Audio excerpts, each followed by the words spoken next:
네, 안녕하십니까. 지난 해외 영업 일부 종합상사 편에 이어서 오늘은 이 제조업에서 하는 해외 영업에 대해서 한번 또 다시 한번 알아보도록 하겠습니다. 마찬가지로 여러분들 오늘 방송 들으시면서 궁금한 점 좀 이따 실시간으로도 듣기는 하겠지만 접수받기는 하겠지만 그래도 궁금하신 분들이 있으면 지금 밑에 자막으로 나오고 있는 카카오톡 아이디 CDCJOB 이쪽으로 해서 여러분들 궁금하신 부분 보내주시고요. 마지막에 제가 저희 CDC 취업 캠퍼스 카페에 알려드릴 테니까 거기다가도 또 디테일하게 남겨놓으시면은 제가 바로 성심성의껏 답변 드리도록 하겠습니다. 자, 지난 시간에 이어서 이제 제조업에서 하는 해외 영업입니다. 그래서 제조업에서 하는 해외 영업이 뭘까? 이 종합상사하고 뭐가 다를까? 같은 해외 영업 아닐까? 이런 생각들을 많이 하실 텐데요. 많이 다릅니다. 그렇기 때문에 종합상사 편에서 들었던 부분과 겹치는 부분도 있지만 아예 색다르게 여러분들이 접근하시는 부분이 있습니다. 그래서 그 부분부터 말씀드릴게요. 일단 제조업체에서 하는 해외 영업이라는 거는 우리 자체 상품이 있잖아요. 우리 자체 상품을 마케팅을 통해서 이걸 갖고 미국이 됐든 중국이 됐든 유럽이 됐든 파는 겁니다. 자, 그런데 구체적으로 어떤 차이가 있는지 보겠습니다. 일단 마케팅부터 어느 정도 생각을 하고 넘어가야 돼요. 제가 마케팅 부분은 다음 시간에 한번 말씀드리겠지만, 자, 기본적으로 기업이 우리 회사가 고객사 또는 거기 소비자들 대상으로 해갖고 제품을 상품화 시켜서 파는 게 바로 영업이 되겠죠. 자, 그렇다면은 기본적으로 이 영업 마케팅적인 측면에서 있어갖고 마지막 단계가 바로 이 제조업에서의 해외 영업입니다. 즉, 우리가 기업에서 어떤 냉장고란 제품이 있으면 이것들을 그 중국 시장이 됐든 유럽 시장이 됐든 미국 시장이 됐든 그 사람들이 좋아할 만한 상품화 시켜서 팔아야지만 잘 팔리겠죠. 그러니까 거기에서 마케팅 단계로 첫 번째 시장 조사 분석을 한 다음에 여러 가지 자료들 다 입수해 갖고 거기에 맞게끔 상품을 기획해서 개발하고 해서 기획한 다음에 이제 브랜드 마케팅을 통해서 그 시장에 제대로 알리는 판촉 활동해서 결국에 누가 책임져요?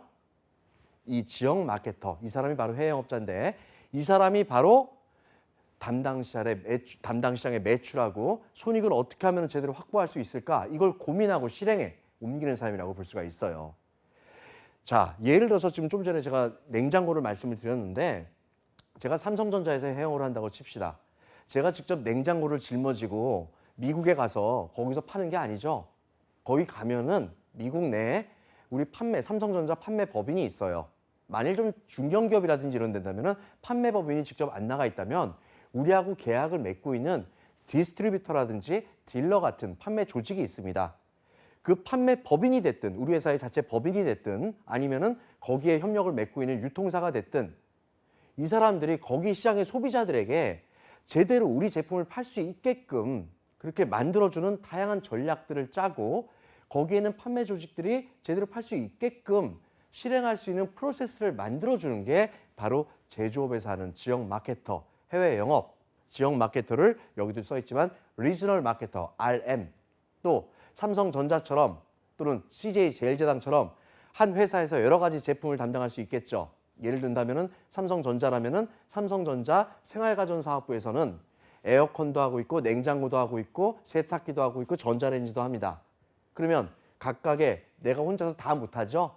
그렇기 때문에 RPM, Regional Product Marketer라고 얘기를 합니다. 그래서 한 지역의 담당 제품을 거기 현재 나가 있는 판매 조직이 제대로 팔 수 있게끔 본사 차원에서의 마케팅 끝단에서 관리를 하는 게 바로 제조업에서 하는 해외 영업이라고 볼 수 있습니다.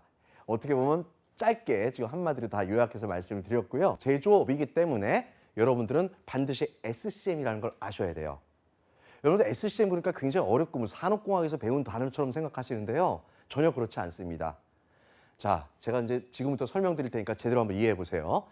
어떤 제조업이든지 회사라면은 수요, 즉 이 시장을 상대로 하는 수요 관리, 영업이나 마케팅 조직이 있고요. 그다음에 공급, 새로운 제품을 개발해서 그다음에 생산해서 갖다 주는 물류를 하는 이 공급 부서들이 있습니다. 자, 이 두 개 부서들이 어떻게 연관이 되는지 한번 말씀을 드릴게요. 자, 고객사를 대상으로 해서 일단 마케팅 부서에서 여러 가지를 분석을 합니다. 그래서 마케팅 편에서 다시 한번 말씀드리겠지만 경쟁사 동향이라든지 시장 판가라든지 여러 가지 시장 상황들을 다 분석해서 최적의 그 시장에 맞는 우리 회사의 강점과 우리 회사의 기회 요인을 극대화시키면서 우리 회사가 갖고 있는 약점과 위험 요인을 최소화시킬 수 있는 그런 상품들을 개발을 하죠. 그래서 그런 상품들을 개발을 해서 어떻게 그 시장을 꼬셔야겠죠. 이게 바로 너네 유통, 너네 소비자들을 위해서 최적으로 우리가 만들어 놓은 제품이야. 어떤 제품력이라든지 가격이라든지 납기 정말 좋아. 그래서 이걸 갖고 본사 지역 담당자가 그 시장에 자기가 중국이라면 중국, 미국이라면 미국 시장에 맞게끔 포피 전략을 짭니다. 이따 하나씩 알려드릴 건데 그 시장에 특화된 전략을 짜서 현지 영업 담당자들이 거기에 있는 소비자들이나 유통사들을 꼬시겠죠. 그렇게 해서 수요를 창출시켜냅니다. 그러면 이제 덜컥 물어요. 어떤 유통회사가 됐든 어떤 뭐 소비자들이 됐든 그래서 자 그럼 우리한테 공급 좀 해줘봐. 너네 거 괜찮은 것 같은데 공급 좀 해줘봐. 그런데 다음 달 1일까지 이거 1000개 일단 먼저 한번 줘봐. 이렇게 얘기를 합니다. 근데 예전 같았으면 얼씨구나 하고 누가 영업 담당자나 본사의 영업 마케팅 담당자가 그래 줄게 이렇게 했었어요. 그래서 1000개를 덜컹 계약서 사인하고 받아옵니다. 그랬더니 어떻게 돼요? 공급에서는 아무 준비가 안 돼 있어요. 그러면 나중에 어떻게 해요? 다음 달 1일까지 1000개를 못 갖다 줘요. 약속은 해놓고 계약서 사인해놓고. 그럼 그 다음부터 그 업체가 우리랑 거래하겠습니까? 절대 안 하죠. 신뢰를 이미 잃었기 때문에. 그래서 내가 미리 이제 어느 정도 공급을 받겠다고 약속된 고객사가 있다라 그러면은 수요를 어느 정도 예측해 봅니다. 그래, 너네가 가져가는데 우리가 생각할 땐 이 정도를 먼저 가져가는 게 좋을 거야. 또는 얘네가 1000개를 요청했는데 근데 보니까 너네 1200개 정도 가져가도 충분히 지금 팔 수 있을 상황인데 너네 지금 이 상황 보니까 일단 먼저 800개부터 가져가 봐. 많이 가져가 봤자 너네 창고에 재고 쌓이고 먼지 쌓이고 재고 관리 비용 들잖아. 그렇게 해서 이제 수요를 어느 정도 예측을 합니다. 그렇게 해서 이제 오더를 어느 정도 받아와요. 그럼 거기서 오케이를 바로 하는 게 아니라 일단 1000개 줘봐라고 했으면 잠깐만 기다려봐. 그러고 나서 어디다가 공급 관련된 부서들에다가 요청을 합니다. 뭘 요청해요? 공급이 정말 제대로 될 수 있게끔 신제품이라면 개발 납기를 맞출 수 있느냐? 기존에 생산되던 제품들이라면은 여기에 맞춰서 생산 준비는 다 돼 있느냐? 또 물류, 리드타임. 미국까지 가는데 배 타고 가는데 보통 15일 정도 걸려요. 서부 지역이라면 11일, 그다음에 파나마 운하 통과해서 동부까지 가는데 보통 14일, 15일 걸립니다. 2주 정도 걸린다고 봐야겠죠. 그 리드타임 내에 과연 도착할 수 있을까? 이런 걸 다 감안을 해갖고 그쪽 생산 쪽에 있는 공급 쪽에 있는 생산관리 담당자가 야 그런데 이 다음 달까지 1000개는 도저히 무리다. 일단 700개 먼저 줄게. 그리고 300개는 그 다음 주에 갖다 줄게. 고객사 잘 설득해봐. 알았어 그러면 내가 설득할게. 그래서 영업 담당자가 본사에 있는 해영업 담당자가 현재에 있는 영업 조직이 됐든 바로 다이렉트로 그쪽 현재에 있는 고객사에게 야 일단 먼저 700개 가져가 봐. 그리고 반응 봐 가면서 300개든 400개든 200개든 가져가자. 그래 알았어. 초도 물량 700개가 이제 사인이 됩니다. 거기에 맞춰갖고 생산은 어떻게 해야 돼요? 무조건 약속했으니까 이제 지켜야 돼요. 그래서 적기에 생산해서 적기에 공급을 해주는 역할을 합니다. 이런 부분들을 통해서 수요대로 시장의 수요대로 공급이 최적으로 동기화될 수 있게끔 나는 수요관리단에서 이 부분을 공급관리단하고 같이 조율을 해주고 전체 일정을 짜고 그래서 고객사로부터는 신뢰를 그다음에 우리 회사에게는 불필요한 로스를 뺀 수익을 가져올 수 있게끔 만들어주는 게 바로 제조업에서 하는 해외 영업의 가장 큰 역할입니다. 그래서 제가 이 SCM이라는 프로세스를 설명을 드린 거고 반드시 이 부분을 외우려고 하지 마시고요. 이렇게 움직이는 거구나 제조업은. 거기에서 내가 해외 영업 담당자로서 어떤 역할을 해야 되는 거구나. 이걸 아셔야만 됩니다. 자, 이걸 이제 조금 도식화시켜서 말씀을 드릴게요. 아까 이제 공급 관리 쪽은 빼고요. 순수하게 수요 관리 쪽에서만 말씀드리자면 여기도 써 있습니다. 수요 예측 적확도를 끌어올려서 로스를 최소화시키겠다. 자, 이게 무슨 얘기냐? 만일 그 고객사가 우리 고객사가 달라는 대로 줘요. 근데 미리 예측을 안 해놔요. 그러면 갑자기 사람을 생산 작업자들을 갑자기 투입시켜야 되니까 능숙하지 않은 숙련되지 않은 사람들을 투입할 수도 있겠고요. 갑자기 물량이 확 늘어나게 됐을 때 예상치도 못했던 물량이 늘어나게 되면 거기에 들어가는 부품이나 자재를 또 급하게 사와야 되니까 어떻게 해야 돼요? 자재 구매 비용이 올라가겠죠? 물류 비용도 올라갈 거고 또 급하게 생산하다 보니까 분명히 품질에서 또 이슈가 발생합니다. 또 급하게 공급해야 되니까 어떻게 돼요? 배 타고 갈 걸 비행기 타고 가게 되면 물류비가 어마어마하게 상승하게 되겠죠. 자, 이거는 미리 예측 못했다가 갑자기 물량이 크게 들어왔을 때 불필요하게 낭비가 되는 돈들이고 시간들입니다. 자, 그렇다면 또 너무 많이 예측을 했어요. 실제로는 시장에서는 한 300개밖에 안 팔릴 것 같은데 자꾸 위에서 푸시를 하니까 1000개 팔게요. 1000개를 예측을 해놨습니다. 그럼 생산은 1000개 위주로 해놨어요. 근데 고객사에서는 야, 정말 미안한데 우리 1000개 중에 300개밖에 못 가져가겠어, 지금은. 자, 그러면 어떻게 해요? 이미 배 타고 가고 있습니다.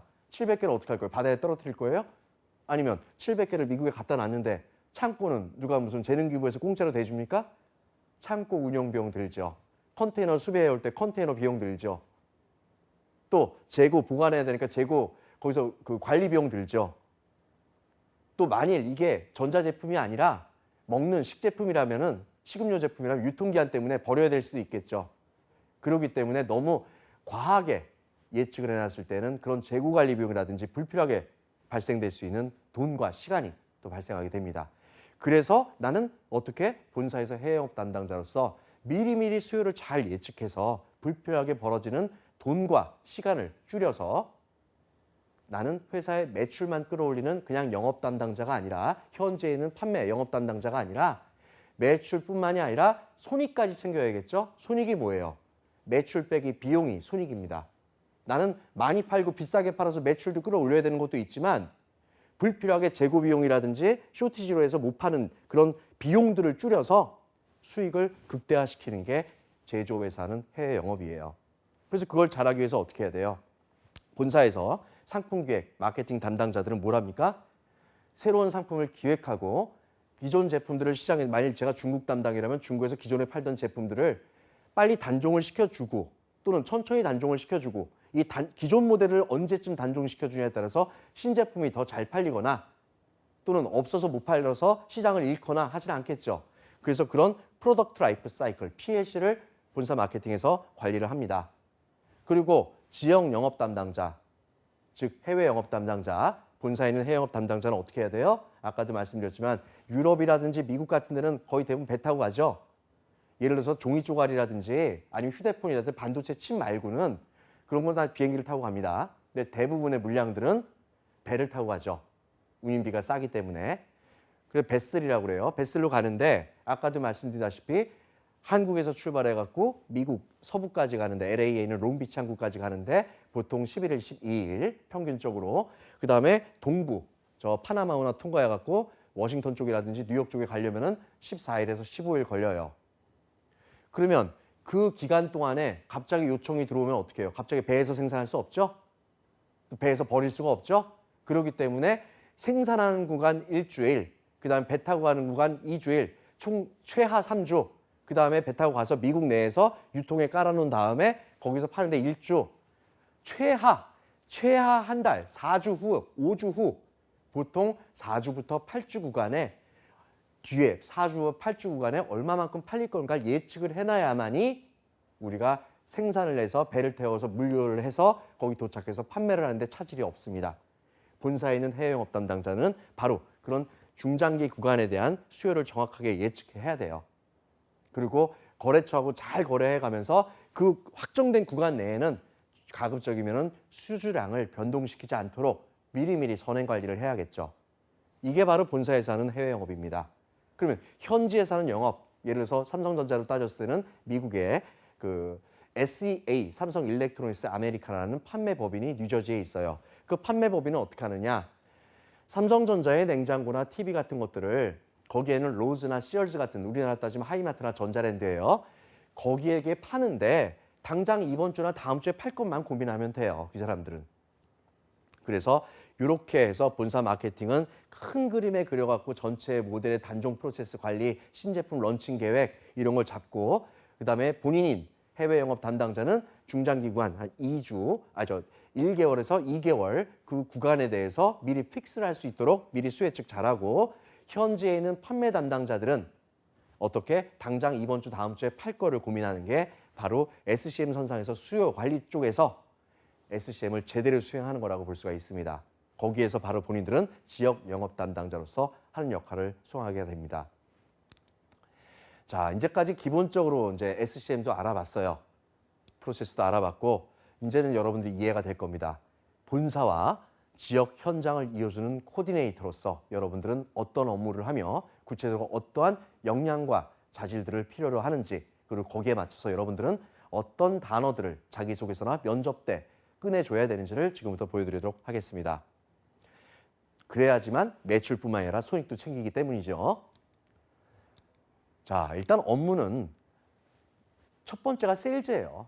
그렇죠? 나한테 떨어집니다. 탑다운 방식으로 유정석, 너 이번에 너가 미국 담당하고 있지? 이번 달에 너 매출 얼마 올려야 돼? 이걸 물어봅니다. 이거를 물어보는 게 아니라 물어는 봐요. 수주점검회 할 때 이번 달 얼마 할 수 있니? 네, 1,000 할 수 있어요. 아니, 너 2,000 해야 돼. 이렇게 탑다운 방식으로 내려와요. 자, 그러면은 어쨌든 첫 번째 프라이스 스트럭처를 구성합니다. 이 프라이스 스트럭처가 뭐냐면은 뭐 예를 들어서 냉장고를 하나 생산한다고 했을 때 냉장고를 개발할 때 비용과 생산하는 비용과 물류 비용들, 이제 원가죠. 원가나 비용들을 알고 거기에 맞춰갖고 우리가 판가를 잡아줘야 되는데 제조 원가만 보고 판가를 잡을 수가 없잖아요. 우리가 마진 남겨야 돼요. 만약 제조 원가가 100이라면 우리는 120에 팔아야 돼요. 근데 시장 가격이 80이에요. 또 조율을 해야 되잖아요.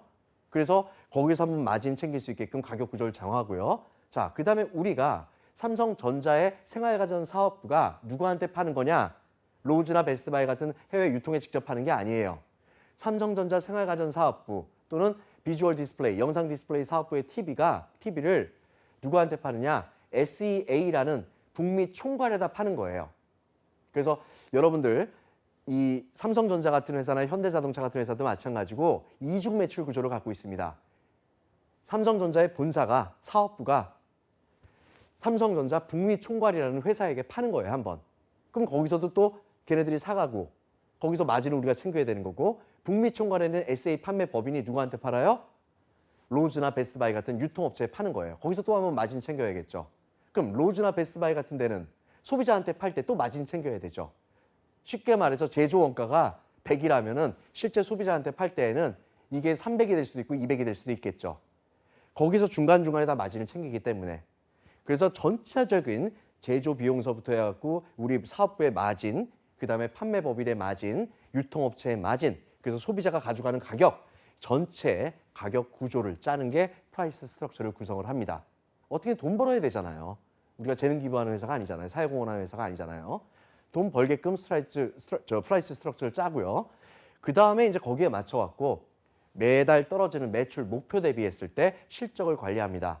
QAP가 뭐냐면 퀀터티, 수량과 어마운트, 프라핏, 즉 매출과 손익, 이 부분을 관리해요.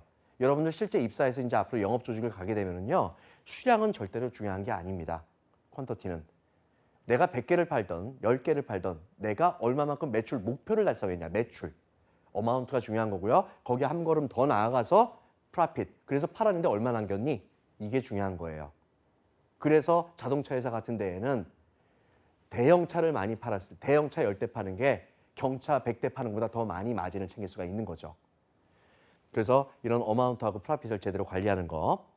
그다음에 매출 2월 집계.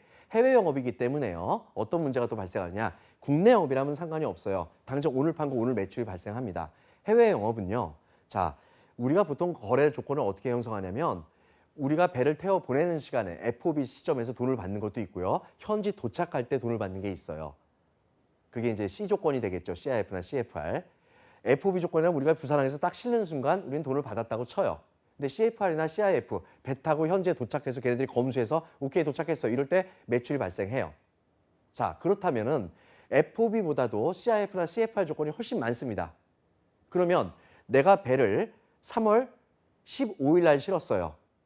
근데 배가 가다가 조금 늦게 가갖고 4월 1일 날 도착했습니다. 그러면 4월 1일 날 돈이 들어오는 거고 매출 실적이 잡혀요. 나는 분명히 수주점검회 할 때 우리 팀장님한테 저 분명히 3월 15일 날 배 실었는데요? 그럼 뭐해? 3월 말일자에 3월 달에 매출이 안 잡히는 거예요. 그렇기 때문에 그런 부분들이 수시로 발생합니다. 특히 언제? 막판에 밀어내기 할 때. 매월 20일부터 30일 사이에 막 밀어내기 합니다. 근데 그건 어차피 그달 실적이 아니에요. 다음 달 실적이지.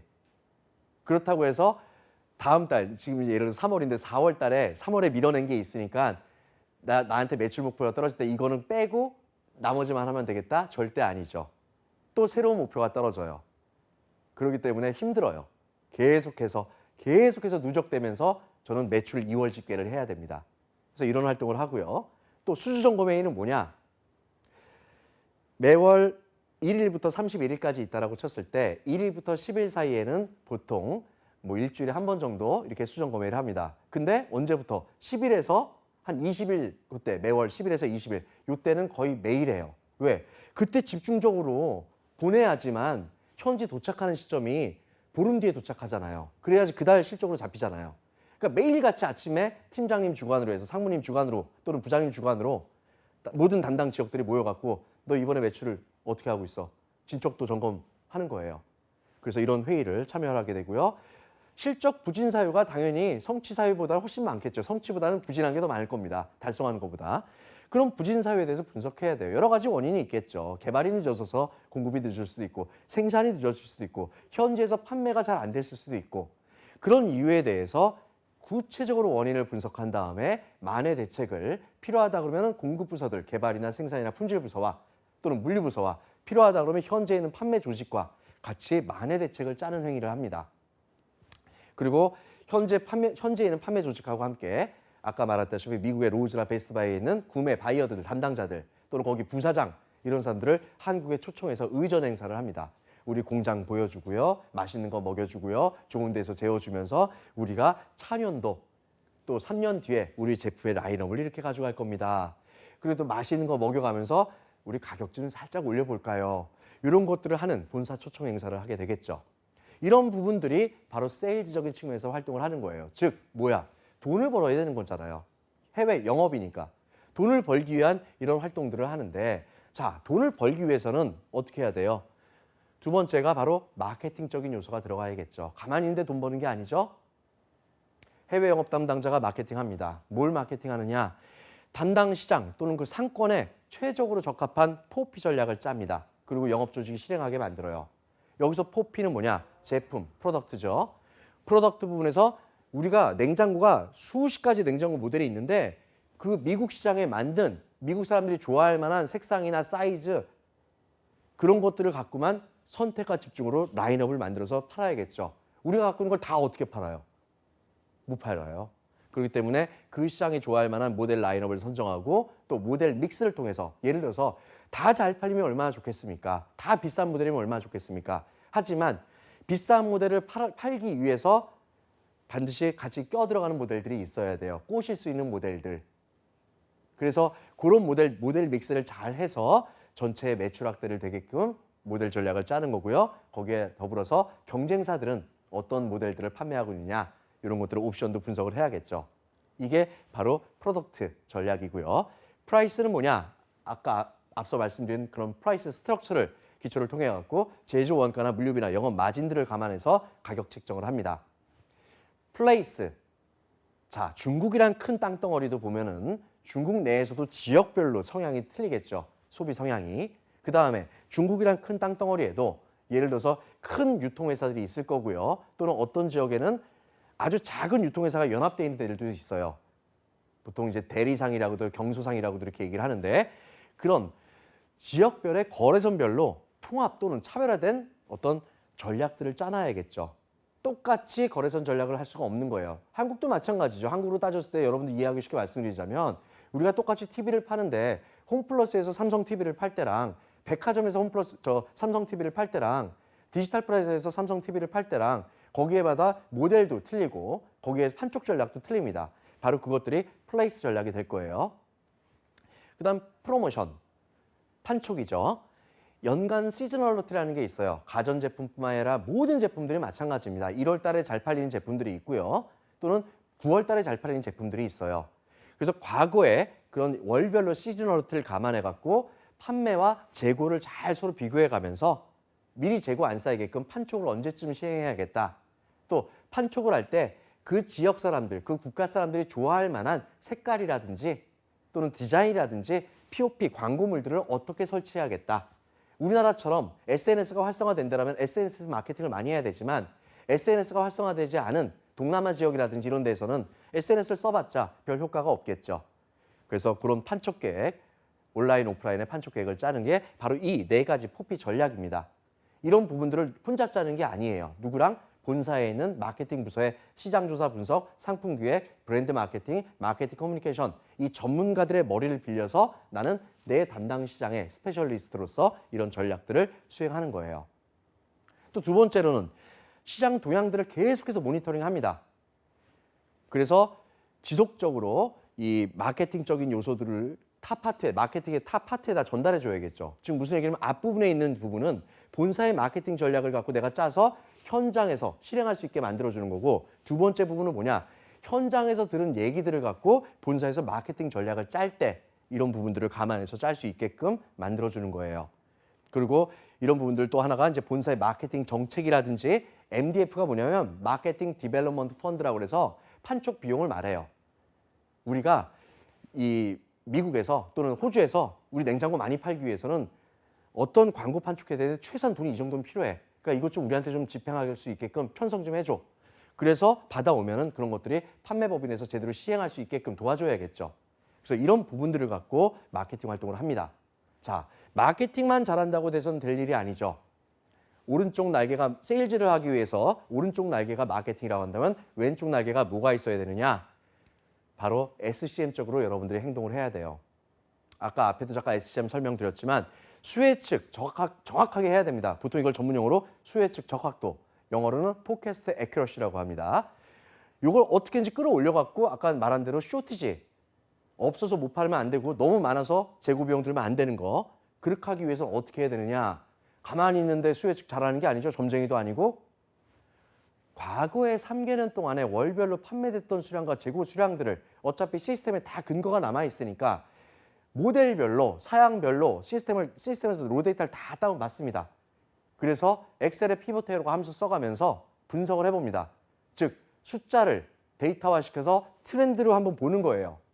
두 번째, 최근 3개월 동안에, 이제 과거 3개월이 아니라 최근 3개월 동안에 이슈를 봐야겠죠. 경쟁사가 어떻게 프로모션하고 있고 우리는 어떤 문제가 있었고 최근 3개월 동안에 거기에 지진이 났었고 이런 것들을 감안해 갖고 또 분석을 해야 됩니다. 자, 근데 여기 좀 어려운 용어를 썼어요. sell in, sell out. 조금 더 발전된 회사라면 sell out까지 봐요. 이게 뭔 차이냐? 우리 냉장고나 TV가, 우리 화장품이 그쪽 유통회사에 입고되는 순간을 sell in 이렇게 얘기를 하는 거고요. sell out은 뭐냐? 실제 유통해서 우리 제품이 소비자한테 팔린 시점이에요. 유통에 입고되는 것까지만이 원래는 판매지만 현실적으로 따졌을 때 판매라는 건 뭐예요? 소비자가 우리 제품 가져갔을 때죠. 요 차이가 뭐겠어요? 셀인하고 셀아웃이. 우리가 유통에다가 TV를 10개를 넣었어요. 3월 달에 팔았어요. 돈 받았어요. 그런데 실제로는 3월 달에 한 대도 안 나가고 4월 달에 7개 나갔어요. 우리가 매출 올리는 데는 전혀 당장에 상관은 없습니다. 하지만 그 갭이 뭐겠어요? 거래선의 재고예요. 유통의 재고죠. 재고가 쌓여 있다면 4월 달에 목표했던 거 못 팔겠죠. 그렇기 때문에 거래선의 재고까지 파악하기 위해서 실제 거래선, 유통에서 소비자들에게 판 것까지 여러분들이 볼 줄 알아야 됩니다. 대기업이라면 이런 것까지 신경 쓰고 있고요. 중견기업들은 아직까지는 아니지만 이런 것까지 신경 쓰겠다라고 여러분들이 마인드를 갖고 계셔야 돼요. 그리고 그다음에 이제 적기 납기 준수를 위해서 제때 도착하게끔 생산이나 물류 이런 부분들을 꾸준하게 챙겨줘야 됩니다. 그래서 이제 주로 해외 영업 담당자들이 아까 말한다시피 우리 팀장님, 우리 해외 영업 팀장님이 주관으로 해서 뭐 중국 담당자, 미국 담당자, 유럽 담당자, 동남아 담당자 모여서 수주 점검 회의도 하지만 또 해외 영업 담당자가 많이 참석하는 회의가 뭐냐? S&OP 회의, Sales and Operation 회의라고 합니다. 즉 판매를 하기 위해서 아까 제가 처음에 SCM 도식화 보여줬을 때 수요와 공급을 동기화시킨다고 그랬죠? 즉 나는 시장을 담당하고 있어요. 자, 그럼 우리 생산관리나 물류는 공급을 담당하고 있어요. 같이 모여서 서로의 이슈들을 미리미리 점검해야겠죠. 야, 설비가 지금 고장 나갖고 다음 주에 생산이 좀 차질 날 것 같아. 그러니까 우리가 4주 뒤에 거래선에 갖다 주는 거 미리 좀 얘기해줘. 이런 걸 해야 되잖아요. 그래서 그런 수주 점검 회의뿐만이 아니라 생판 회의, S&OP, Sales and Operation 회의 이런 것들도 같이 참석을 해서 미리미리 이슈들을 체크해야 됩니다. 그리고 선적 일자, 우리 배 언제 태우니? 야, 이거 화요일 날 늦어도 화요일 날 밤배를 태워야 되는데 왜 못 태웠어? 그러면 이 배 못 태웠으면 좀 더 하루라도 빨리 가는 배 없어? 그걸로 바꿔줘. 이걸 물류부서에 요청해야 하거나 생산관리부서에 요청해야겠죠. 그래서 선적 일자하고 현지 창고에 도착하는 일자들을 데일리로 체크를 해줘야 됩니다. 해외영업 담당자는 이렇게 해야 될 일이 많아요. 즉 내가 나한테 떨어진 3월 달에 매출 얼마 해, 1000해 이렇게 떨어졌으면 이걸 그냥 하는 게 아니라 마케팅적인 요소로 해서 아까 말씀드린 포피 전략 제대로 짜고 시장 모니터링 하는 게 하나가 있다면 한쪽은 내가 공급들 제대로 챙기고 수요 예측 제대로 해서 수요와 공급을 동기화시켜야만이 내가 이번 달 1000을 달성할 수가 있는 거예요. 그런데 여러분들 대부분 어떻게 하느냐? 언어적 소통, 현지와의 소통을 통하여 이 얘기만 하고 있어요. 그러니 제가 지금 알려드린 대로 이런 부분들을 믹스해서 자기소개서를 쓴다면 완전히 차별화된 자소서가 될 겁니다. 면접을 가서도 마찬가지고요. 그래서 이제는 여러분들이 어떤 필요한 역량과 자질들을 어필해야 되느냐. 내가 담당 지역에선 스페셜리스트예요. 내 담당 지역에서만큼 나보다 아는 사람 없어야 돼요. 경쟁사 담당자보다 내가 더 많이 알아야 돼요. 그리고 제너럴리스트는 뭐냐? 마케팅도 챙겨야 되고 시장도 챙겨야 되고 공급도 챙겨야 돼요. 다 챙겨야 돼요. 두루두루. 그래서 제너럴리스트예요. 숫자. 아까 숫자를 데이터화시켜서 트렌드. PPT. 우리가 지금 추구하고자 하는 방향에 대해서 거래처에 제대로 알려줘야겠죠. 설득, 협상, 가격 내고 어떻게 할 수 있게끔 나는 내가 직접 우리 유통거래선하고 하는 경우도 있지만 중간에 있는 판매 조직하고도 설득하고 협상을 해줘야 돼요. 그 다음에 개발부서나 품질부서나 생산부서나 또는 마케팅부서하고도 서로 교감을 많이 나눠야겠죠? 그래야 정보를 빨리빨리 입수하겠죠? 그리고 무엇보다도 나한테 떨어져 있는 이번 달 목표에 대한 집요한 책임감, 집요함이라고 표현하셔야 됩니다. 이런 걸 갖고 여러분들이 제대로 일을 하는 거고요. 그래야지만 본사와 지역 현장을 이어주는 제대로 된 코디네이터 역할을 수행하면서 매출뿐만이 아니라 우리 회사의 이윤 창출, 손익에 내가 직접 기여할 수 있는 사람이 되겠다라고 여러분들은 어필하셔야 됩니다. 그래서 이런 부분들을 여러분들이 이제 자기소개서 쓸 때에는 매출뿐만 아니라 손익까지 챙기겠다. 숫자에 빠르고 정확하게 민감하게 대응하겠다. 그렇게 자기하기 위해서 나는 엑셀 공부 열심히 해왔다. 많이 활용해봤다. 시장 분석 철저하게 하겠다. 빠르게 어떤 문제가 생겼을 때 상황 대처하겠다. 싸고 팔기 쉬운 모델만 팔려고 하기보다는 비싸지만 고부가가치 이윤 창출할 수 있는 이런 고부가가치 제품을 어떻게 하면 그 시장에 좀 제대로 팔 수 있도록 내가 노력하고 고민하겠다. 그 다음에 시장, 그 다음에 마케팅, 공급, 많은 부서들과 같이 조율할 수 있는 코디네이터로서 역량을 수행하겠다. 그렇게 하기 위해서 SCM에 대해서 알고자 현재도 노력 중에 있다. 이를 기반으로 수요 예측 제대로 하겠다. 또 예상치 못했던 상황에 직면했을 때 빠르게 대응할 수 있는 선조치 할 수 있는 상황 대처 능력. 나는 과거 동아리 활동에서 어떻게 해봤습니다. 그리고 현지와 언어적 소통도 중요하지만 이걸 넘어서서 현지 사람들과 현지 문화를 이해하고 교감할 수 있는 사람입니다. 그리고 모든 일에 대해서 다각적으로 고민하고 접근해서 딱 설정된 목표가 있으면 집요하게 진돗개처럼 물고 늘어질 수 있는 그런 실행력을 갖고 있습니다.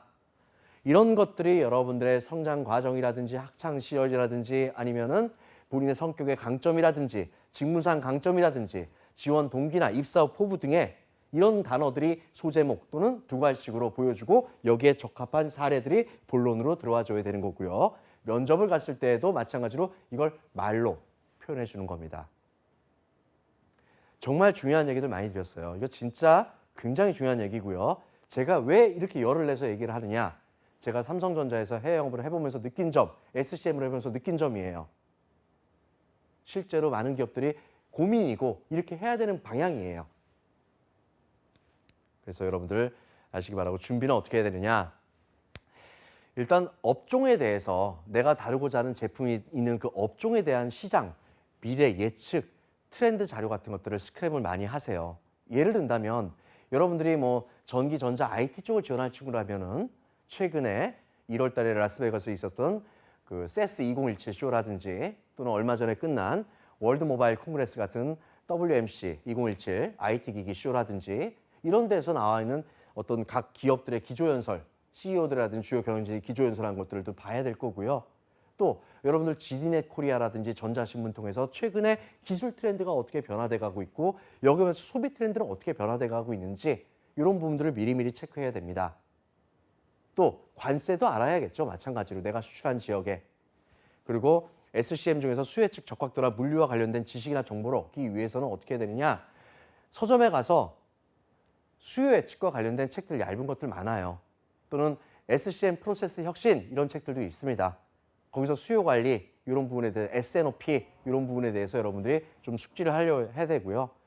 내가 영문학과를 나왔든 경제학과를 나왔든 매출이 아니라 손익에 대한 마인드를 늘 갖고 머리에 염두에 두고 있다는 걸 어필하기 위해서 손익 부분 이런 거에 대해서도 여러분들이 관심을 갖고 봐야 될 거고 또 물류관리사 제가 1부 때 그 종합상사 얘기할 때도 말씀드렸지만 물류관리사가 정말 중요해요.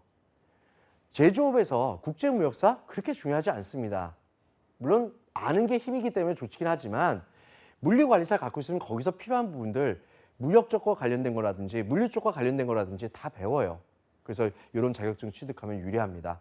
그래서 이렇게 좀 여러분들이 준비를 하시면 이 어렵다고 생각하는 해외 영업 여러분들이 그걸 모르다 이런 것들을 제가 지금까지 말씀드린 부분을 모르다 보니까 무조건 어학만 강조합니다. 저 토익 990인데요. 저 토익 스피킹 레벨 8인데요. 저 오픽 AL이 있는데요. 저 미국에서 초등학교 때부터 한 15년 살다 왔는데요. 그게 중요한 게 아니라는 거예요. 그래서 그거는 기본적으로 갖추고 있을 것들이고 나머지 제가 말씀드렸던 세일즈를 잘하기 위해서 한쪽 날개 마케팅, 한쪽 날개 수요 예측 적확도와 공급을 챙길 수 있는 영업인. 왜?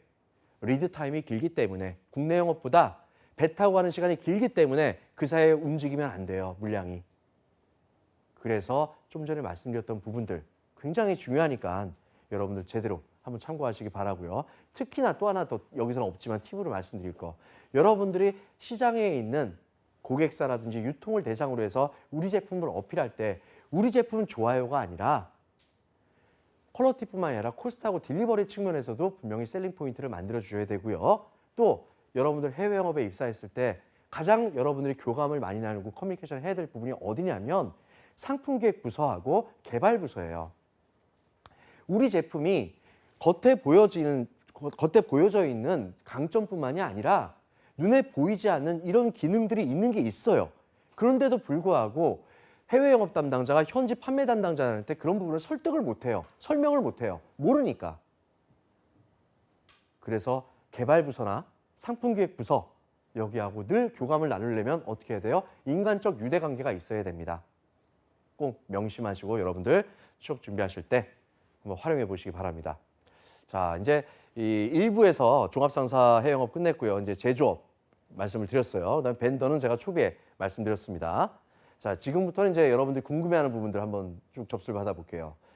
자, 무역 관련된 자격증 어떤 것들이 있으면 좋고 필수인가요? 필수 아닙니다. 종합상사에서의 제조업에서 해외영업은 다만 종합상사 1부 때 다뤘던 종합상사에서 해외영업은 요즘은 거의 필수예요. 왜냐하면 이왕이면 다홍치마라고 무역을 모르면 트레이딩을 못하겠죠. 그렇기 때문에 그쪽은 필수지만 제조업에서 하는 해외영업에서는 무역 관련된 자격증은 필수 조건은 아닙니다. 네, 자기소개서나 면접 때 포부를 뭐라고 하는 것이 좋나요? 네, 이제 제가 쭉 말씀드렸지만 제조업에서 하는 해외영업과 종합상사에서 하는 해외영업에 있어서의 포부는 달라야겠죠.